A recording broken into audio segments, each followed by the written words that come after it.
here we are coming together, and we can feel the energy field between us.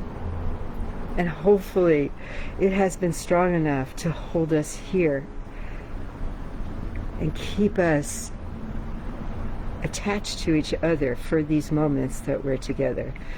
So this is a consciousness that is really meant to form itself in our beingness, in our lives.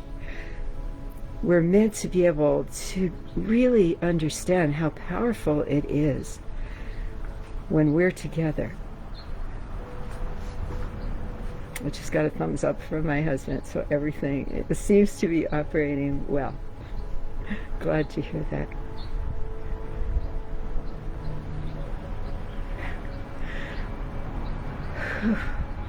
And my challenge, even as all these distractions happen, as the facilitator of this right now, my challenge is to be able to hold the field no matter what happens, is to not let my energy drop out, not become so distracted that I forget why we're together, who I am, and all the beings seen and unseen that are with us. My job is to stay creating a strong container for us to thrive in as we drop in, so that you can feel like you're being held, so that you feel maybe not safe. I don't really like that word, because it's not bad to not feel safe sometimes and process through some fear and anxiety.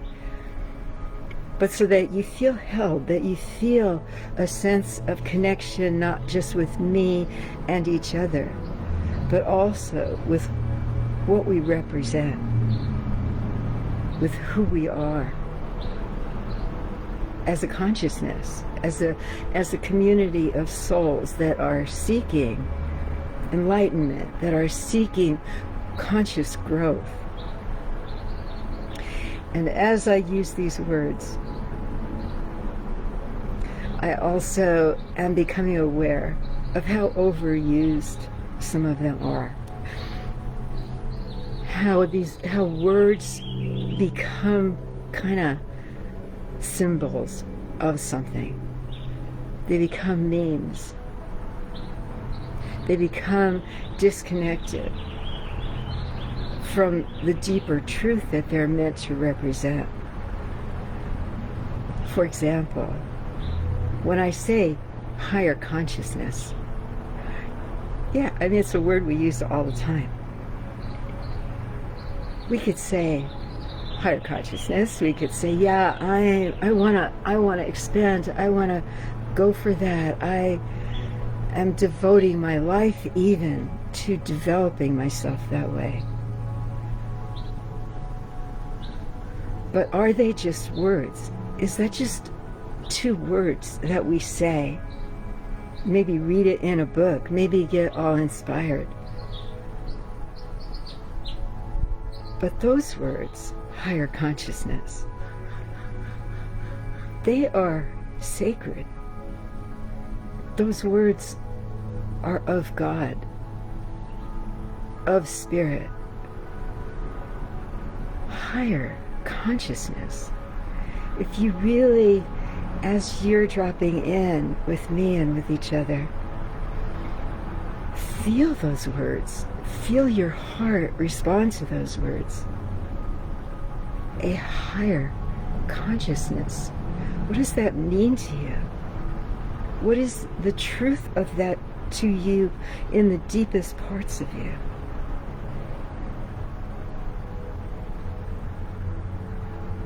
What is your unique motivation for seeking something bigger, something higher, something more than what your little mind and body experiences here? Is it an ego dream? Is it just meant to be special? Is that what that means? Be honest. Higher consciousness. So I just want to be part of that group. They're cool. The swamis and teachers and leaders and gurus and monks and all the beautiful souls that seek and find a higher consciousness. But what does it mean to you? How sacred is your desire to find that? Feel it in you. I'll bet you will feel it when you really drop in with these words. They begin to resonate from the deepest places of us. They activate our heart. Or they can, if we allow ourselves to connect not just with our minds. Oh, what does that mean exactly? But with the rest of us, with our hearts and the mind of our knowing, our deeper knowing, our spirit self. When we walk in the door at night and say, "Hi, honey," it's a lovely greeting. But are we actually hearing the word of greeting? Are we actually opening to being together, to that word, honey? Who is honey? What does honey mean to me? What is the love that emanates in me when I use that word? Will I pause for a moment? Will I look right into his or her eyes? Will that greeting be a sacred passage for us from one place outside to a home inside? Hi, honey. Hi. Become something extraordinary and special in the moment just because of the energy that comes with the words. We say the word God. I was not able to say the word God for the first 50 years of my life, and that is the truth. That word was so loaded with angst and unknowing, fear, anger, resentment, self-deprecation, unworthiness that I felt to ever even utter that word. Now I understand that my spiritual awakening began very early, and I understood the implications of using such a word as just a word or a wish. I couldn't say it. I would pretend. I would mouth it in groups. One day,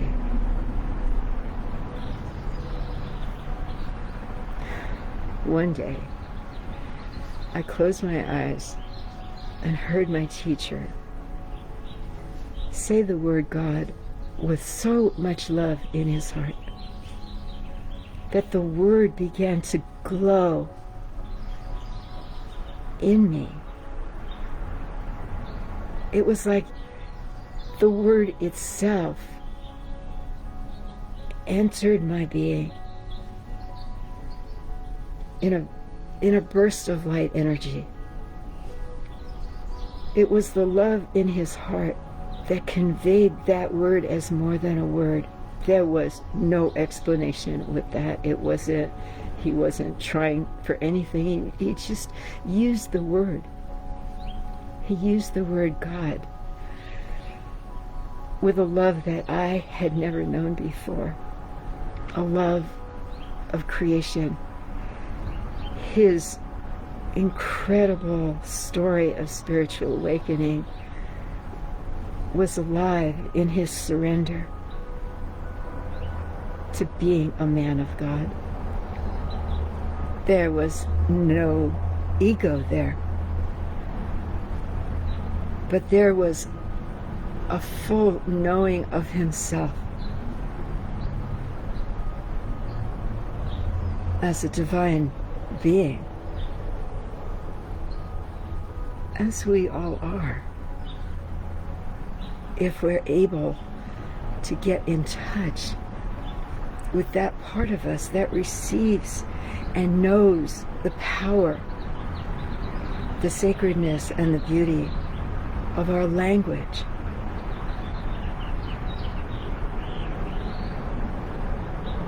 If you say the word God without connecting to that place in your heart that already knows yourself as God, or as a being, an emanation of that divine being, however you see that, it is when that word God becomes personal to you, when it makes you glow, when you allow yourself to give over your need to know anything and just embrace the totality of what God is, and that yes, I am a fraction of that. I feel it, and I feel the I am part of it wanting to just burst out of me. That is the power of a word. Otherwise, it's just a word. And we throw out our words so easily all the time. We're talkers, like I said in my little email announcement today that you can read here on Instagram and Facebook if you want. We talk. We are communicators. We like to talk to others and talk to ourselves and talk to animals, and we're always trying to communicate. But it is time for us to understand where our language actually comes from and how our words not only affect our own beingness. When we say something like, I just don't like that person. Whoa. What does that do to our energy? What does that do to our psyche? Our emotional body feels it. It's, and we get righteous about it. I have reasons for not liking that person. She did this and that and the other. And I had a crappy childhood. What that does to our own being, how that staunches the flow of any sort of heart energy and keeps us very small. It keeps us rooted in our discontent. We don't have to love everybody. It's not about that. This is simply about the words that we allow ourselves to use. And sometimes we'll use words that sound really nice, like, hello, sweetie. But the energy that's coming with is, I don't like you. Or it's some kind of judgment of that person. If we step back, if we take responsibility for our language, which I hope we all will. This is kind of something I've never talked about before or even really thought about much before. If we take responsibility for our words, if they become the sacred emanations of our hearts and our being, our intellect, our knowing, our curiosity,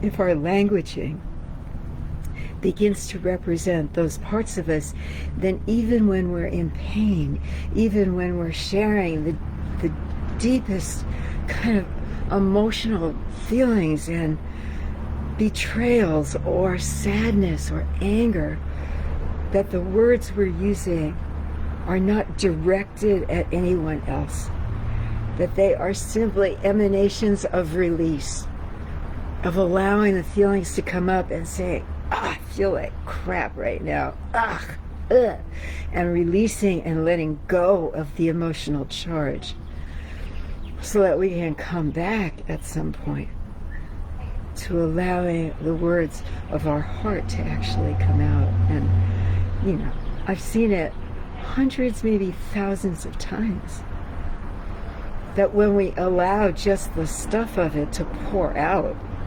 what we get to is we get to the heart energy of the languaging, and it's like, yeah, I guess I'm okay, guess I need to let that one go, don't I? And we start feeling the kind of grace and humility of being okay, of being human. And then the words that we will use to describe the very same thing will be eloquent and full of insight. And you know, I guess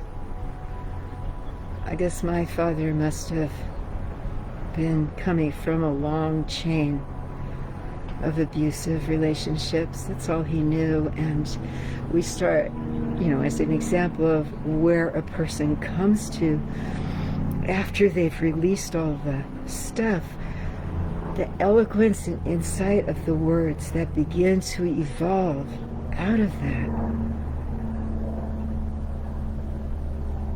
They're beautiful. They're full of the presence of life. They're full of forgiveness and acknowledgement that life is and can be really tough. So before you or we throw something out casually, how about if we really take the time to embrace language